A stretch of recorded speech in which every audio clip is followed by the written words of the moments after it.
لا، mathematics, یہ تینوں چیزیں ملا کر ایک انسان کا ذہن انالیٹیکل ہو جاتا ہے.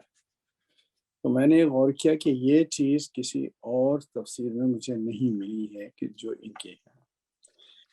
تو اور ایک بات یہ ہے، دوسری بات یہ کہ ہیں کچھ اور مفسرہ ہیں دو چار، بہت سے لوگ واقف نہیں ہیں، کیونکہ عورت کو پردے میں رکھا گیا ہے تو اس کے کام کو بھی پردے میں رکھا جاتا ہے. تو لوگ بہت کم ہوں گے جو کہیں گے کہ میرا گھر اتنا صاف ستھرا ہے اور اس طرح سے میری بیوی گھر کو ارینج کرتی ہے، یا میری بہن ارینج کرتی ہے، میری ماں ارینج کرتی ہے. لیکن حقیقت یہ ہے کہ عورت جو ہے اس کے بغیر گھر جو ہے بالکل برباد ہو جاتا ہے. تو اللہ نے عورت کو جو سلیقہ دیا ہے وہ سلیقہ ان کے کام میں بھی ہے، اور یہ تفسیر جو ہے قابل قدر اضافہ ہے، اور انشاءاللہ یہ جلد سے جلد مکمل ہو. ان کو ایک زحمت یہ ضرور ہے کہ یہ پی ایچ ڈی پہ بھی کام کریں گی اور اس تفسیر پر بھی کام کریں گے، لیکن سمجھداری یہ ہے ان کی کہ انہوں نے تفسیر اور پی ایچ ڈی کے کام کو ملا دیا ہے. اس سے یہ اندازہ ہوتا ہے کہ ماشاءاللہ ذہین بھی بہت ہیں. یعنی آپ نے ڈاکٹر ان کو کہا تو وہ ڈاکٹر ان پر اس وقت تک فٹ آ چکا ہوا تھا. میں نے ان کو جان کے کہا ڈاکٹر.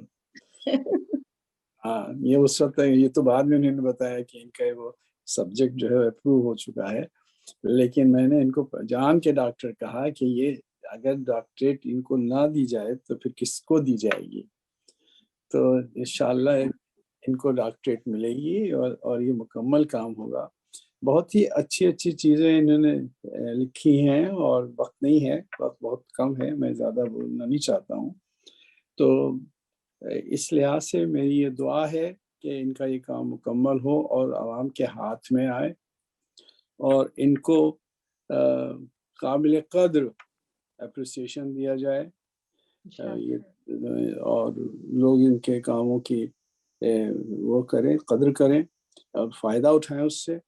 اور کم از کم اگر مردوں کے جو تفسیر ہیں اگر ان کو عورتیں ہاتھوں میں نہیں لینا پسند کریں گی تو ان کی تفسیر کو تو ہاتھ میں ضرور لے لیں.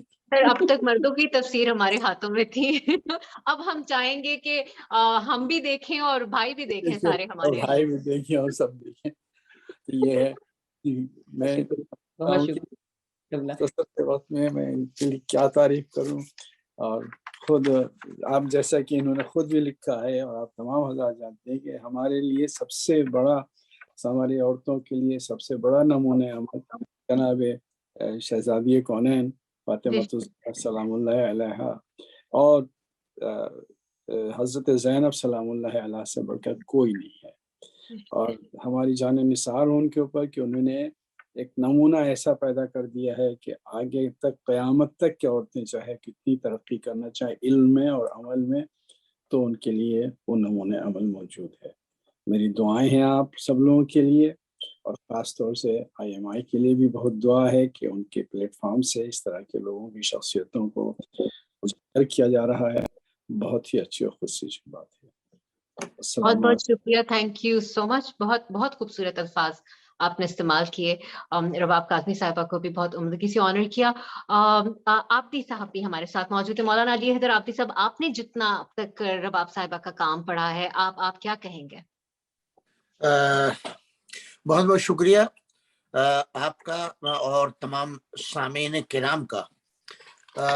دیکھیے کچھ چیزیں ایسی ہیں، ایک تو خاتون ہونے کے ناطے سے جو ابھی مولانا محمد حسین زیدی صاحب نے کہا کہ منظم طریقے سے تنظیم جو کرتی ہے اور ہر چیز کو سجاتی ہے وہ عورت کا کام ہے. مرد جو ہے وہ تو خالی بکیرتا ہوا. بہرحال آپ یہ دیکھیں کہ ایک عورت کے اوپر ہمارے معاشرے میں، ایشیا کے ہند و پاک کے معاشرے میں کتنی ذمہ داریاں گھر کی ہوتی ہیں، اور صرف شوہر کی ذمہ داری نہیں، بچوں کی ذمہ داری، اس کے بعد میں ان کے ماں باپ کی، بھائی بہن، پوری ان ذمہ داری. وہ آپ تصور کر کے آپ یہ سوچ سکیں کوئی خاتون جو تفسیر لکھے گی قرآن کی؟ کبھی سوچ سکتی ہیں آپ اس ماحول و معاشرے کو دیکھتے ہوئے؟ جب تک آپ خود جناب رسول خدا صلی اللہ علیہ وآلہ وسلم کی حیات طیبہ کو دیکھیں، اللہ نے رسول بنا کے بھیجا، تمام وسائل بھیجے، مگر جب تک جناب ختیجہ جیسی دولت مند خاتون نہیں آئی، جناب ابو طالب اور جناب فاطمہ بنت اسد سلام اللہ علیہ جیسے فداکار پیدا نہیں کیا اللہ نے، سپورٹر حضرت علی جیسا گواہ پیدا نہیں کیا، تو اسلام دھرا کا دھرا رہ جاتا۔ یہ وہ افراد تھے اور ایسا ماحول پیدا کیا ہے جس میں آج اسلام ہمارے سامنے موجود ہے۔ میں نے محترمہ رواف کاظمی صاحبہ کے حالات کو جو انہوں نے لکھا ہے اس کو دیکھا تو مجھے بڑی خوشی ہوئی۔ سب سے بڑی چیز جو ہے وہ یہ ہے کہ ان کا کمال بعد میں آیا ہے۔ سب سے بڑی چیز ہوتی ہے زمین کا اثر اور خاندان کی پرورش کا طریقہ۔ ان کے جو میں نے اب دیکھا ہے، ان کا سب سے پہلا تو تعلق ہے بہار سے۔ صوبہ بہار ہندوستان کا وہ علمی زرخیز علاقہ ہے، خاص طور سے اہل تشیع کے لیے، کہ جہاں ایک سے ایک نامور مفسر، محدث، مدرس یہ سب کے سب پیدا ہوئے۔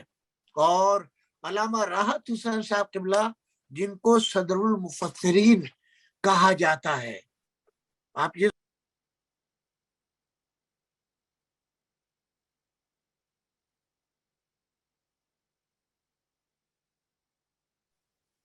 I think مولانا صاحب ڈسکنیکٹڈ ہو گئے ہیں.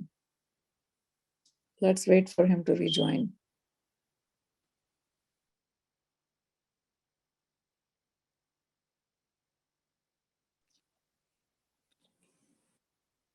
یا مولانا صاحب ڈسکنیکٹڈ ہے. آئی تھنک ہمارے پارٹیسپینٹس میں بھی اس وقت بہت ساری خواتین موجود ہیں، تو سب کے لیے بہت انکریجنگ ہے کہ جو دونوں علماء کرام نے تعریف بھی کی اور ساتھ ساتھ یہ بھی بتایا کہ گھر کی ذمہ داریوں کو نہ بھولیں ہم. یہ حقیقت ہے، یہ حقیقت ہے. اور یہ ایڈ کرتا تھا عبدی صاحب نے. جی عبدی صاحب آگے آپ واپس، تو آپ ہی شروع کیجیے. چاہتا ہوں وہ بیچ میں ڈسٹرب ہو جاتا ہے کنیکشن جو ہے.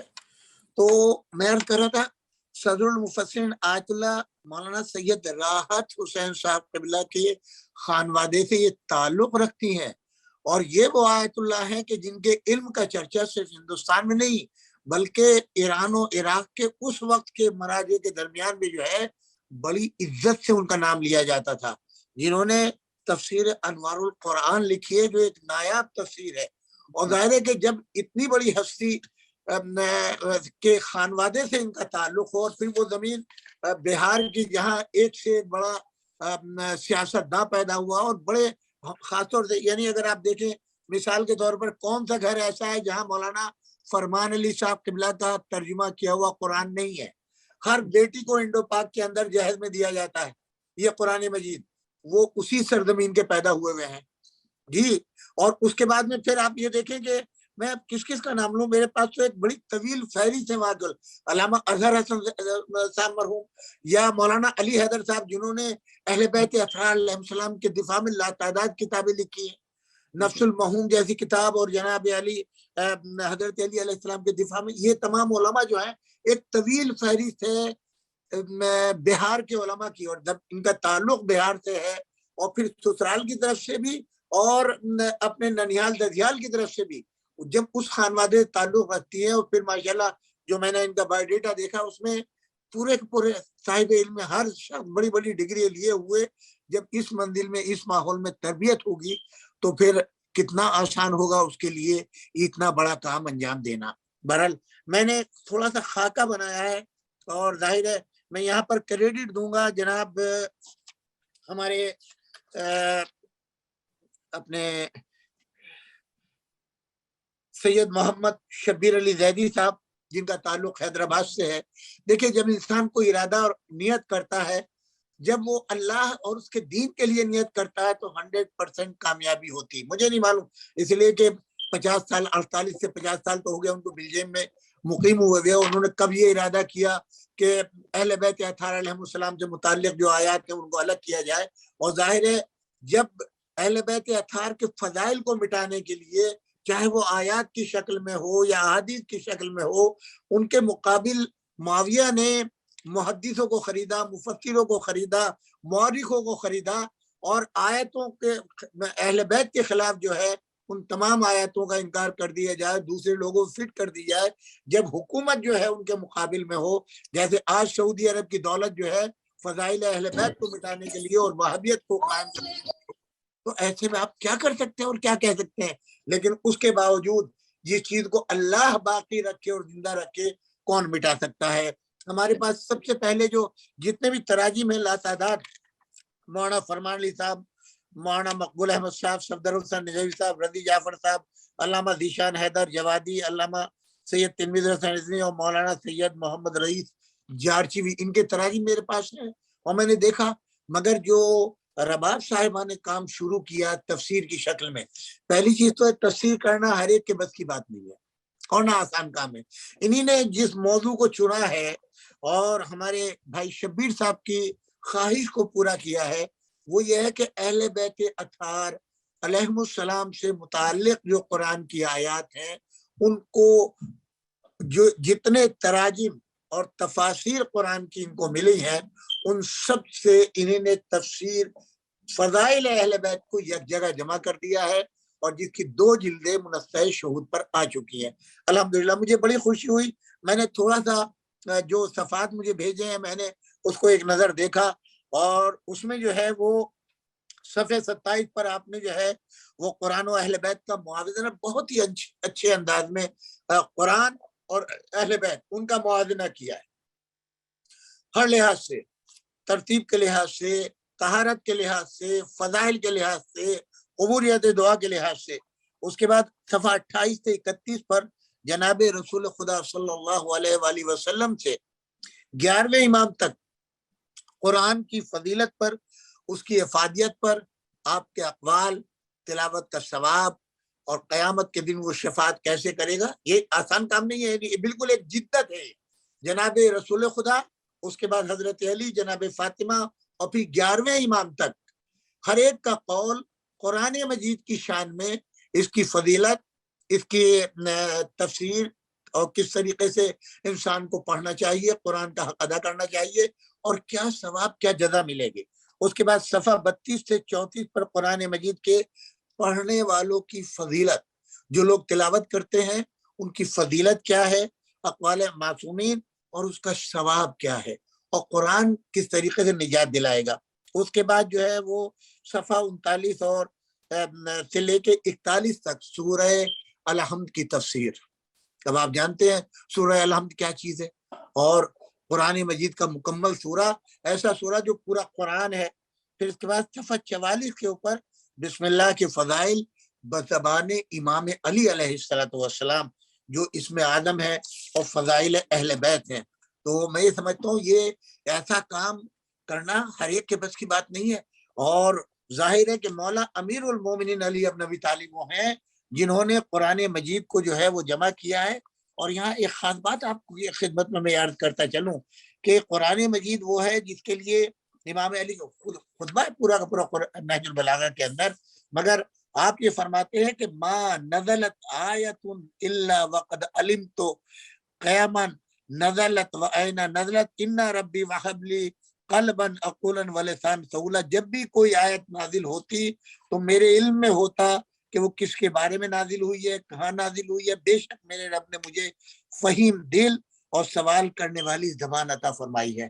مولا امیر المومنین علی ابن ابی طالب وہ ہیں کہ جنہوں نے مکمل قرآن جمع کیا. یہ جو ایک وہ ہے کہ صاحب قرآن بعد میں جمع، بالکل غلط. وہ دنیاوی طور کے اوپر جمع کیا گیا جو خلافت العلماء. امام علی علیہ السلام نے حضور اکرم صلی اللہ علیہ وآلہ وسلم کی حین حیات کے اندر قرآن کو جمع کیا ہے، رسول اللہ کو دکھایا ہے اور تصدیق کی ہے. اور جن لوگوں نے قرآن جمع کیا ان میں ابو الاسود ویلی، ابو عبد الرحمن سلمی اور عبد الرحمن ابن ابی لیلہ جنہوں نے اپنے قرآن کی تصدیق امام علی سے کی. یہاں یہ بھی فرما دوں وہ کمیٹی جو خلافت اولیٰ میں ترتیب دی گئی تھی اس میں جو ہے وہ جناب عبداللہ بھی تھے جنہوں نے جن کی پسلیوں کو توڑا گیا اور انہوں نے قرآن جمع کیا. اس میں خاص بات جو تھی وہ یہ تھی کہ جو فضائل اہل بیت تھے جس کے اوپر کام جناب رباب صاحبہ نے کیا ہے، وہ فضائل اہل بیت ہر آیت کے اوپر نشان لگایا تھا، کہاں آئی، کب آئی، کیسے آئی، اور اس کی تصدیق بھی امام علی علیہ السلام سے کی تھی. جتنے بھی وحی کے لکھنے والے تھے اور قرآن کی ترتیب دینے والے تھے ان سب نے تصدیق امام علی سے کی. چنانچہ جب 2 ادوار ختم ہو گئے خلافت کے، تیسرا دور آیا ہے اور انہوں نے تمام قرآنوں کو جمع کر لیا یا دریا برد کر دیا, نظر آتش کر دیا, اور ایک آج جو ہمارے پاس قرآن ہے اس کو مصحف عثمانی کہتے ہیں.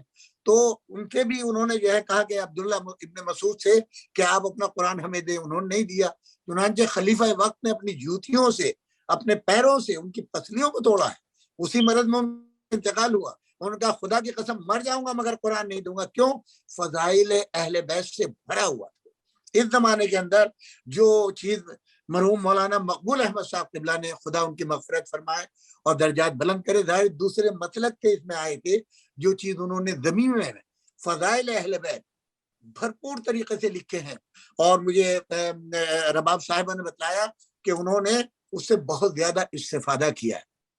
آخر کلام میں عرض کروں گا, میں نے آپ کی خدمت میں عرض کیا جب اتنے بڑے علمی خانوادے سے آپ کا تعلق ہے اور یہ بیڑا آپ نے اٹھایا ہے, اور 2 جلدیں ماشاءاللہ سے, میں تو سمجھ رہا تھا ابھی ابتدا ہے, مگر جب آپ نے فرمایا کہ 2 جلدیں شائع ہو چکی ہیں, اس کی کچھ چیزیں مجھے دی ہیں جو تبصرہ کرنے کو ملا, تو سب سے بڑی چیز میں آپ کی خدمت میں عرض کر دوں کہ علامہ مرحوم طالب جوہری نے ان تفسیروں کو دیکھا ہے اور سراہا ہے اور تائید کی ہے. اور پھر اس وقت ایک بڑا ہی معتبر نام آیت اللہ حسن رضا غدیری, جن کا ایک جو قاضی القضات چیف جسٹس ایران میں رہ چکے ہیں اور بڑی قابل شخصیت ہے, مفسر بھی ہیں, شاعر بھی ہیں, محدث بھی ہیں, اور وہ لندن میں مقیم ہے اور زیادہ تر زندگی کا اس وقت حصہ نجف اشرف میں گزرتا ہے.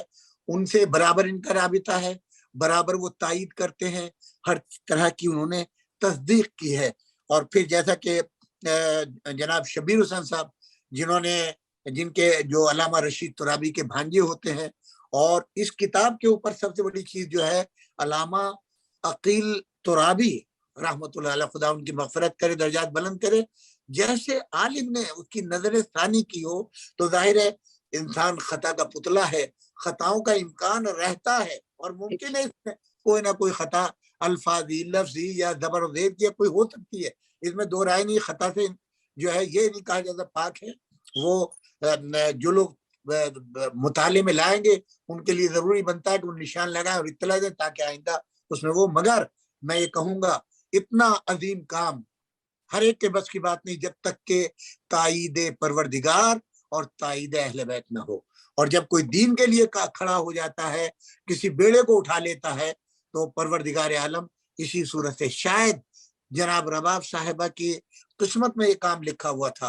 اور یاد رکھیے جو دین کے لیے, قرآن کے لیے, اللہ اس کے رسول کے لیے کام کرنے کا بیڑا اٹھاتے ہیں وہ مرتے نہیں, زندہ رہتے ہیں.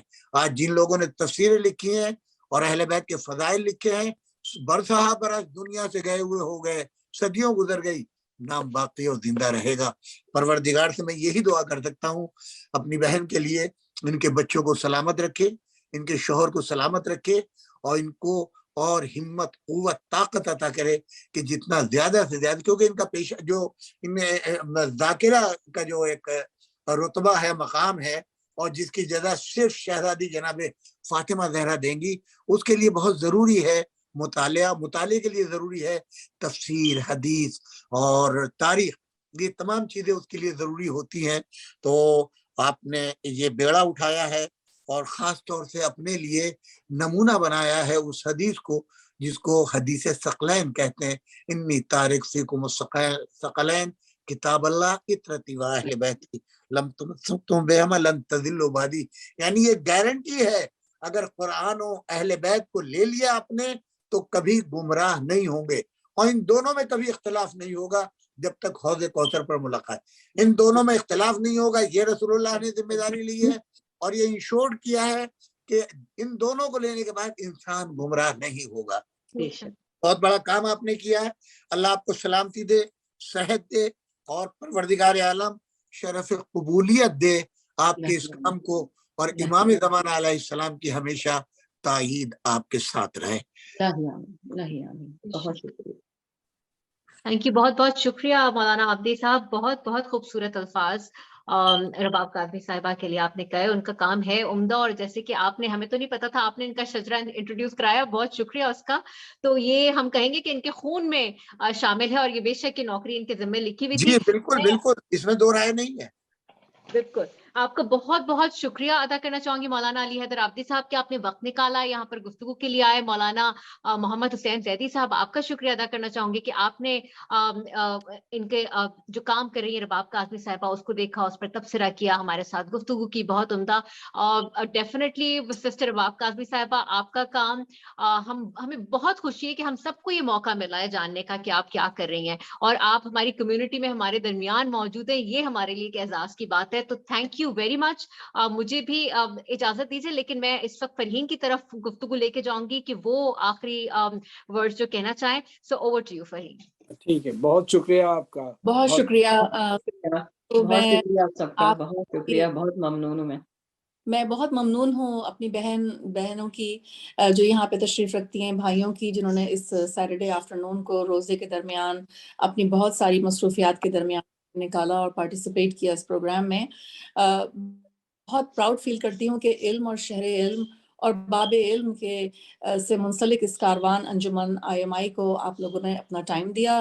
بہت پراؤڈ فیل کرتی ہوں کہ ہماری کمیونٹی میں اس قدر خوبصورت ٹیلنٹڈ افراد موجود ہیں. میری بہن ندا فاطمہ سمیر جو کہ بے انتہا مصروف ہیں اپنے کام میں, رات کو 10 بجے تک مصروف رہتی ہیں, اور چھوٹے بچوں کے ساتھ, فیملی کے ساتھ انہوں نے بہت خوبصورتی سے اس پروگرام کو بہت کم ٹائم میں آرگنائز کیا اور پیش کیا. بہت شکر گزار ہوں دونوں عالم کی جو تشریف لائے ہیں, مولانا زیدی اور مولانا عابدی, جنہوں نے اپنا ٹائم دیا, میرے ساتھ کوآرڈینیٹ کیا, اپنی بہت مصروفیات کے ساتھ مسلسل میرے ساتھ ان ٹچ رہے اس پروگرام کی تیاری میں. اور سب سے بڑھ کے اپنی بہن رباب کاظمی کا کہ جنہوں نے اتنا خوبصورت کام انجام دیا. لیکن سب سے زیادہ شکر اس پروردگار کا ہے کہ جس نے ان کو منتخب کیا, اور اللہ تعالیٰ ان کے کام میں, ان کی توفیقات میں اضافہ کرے. آپ سب کا بہت شکریہ IMI کو سپورٹ کرنے کا اور ہمارے ساتھ موجود رہنے کا. IMI کو ہمیشہ یاد رکھیے اپنی دعاؤں میں. Thank you very much for attending every one. خدا حافظ. بہت خدا شکریہ فرحین, ڈاکٹر صاحب, خدا حافظ. بہت شکریہ آپ کا. بہت شکریہ آپ کا.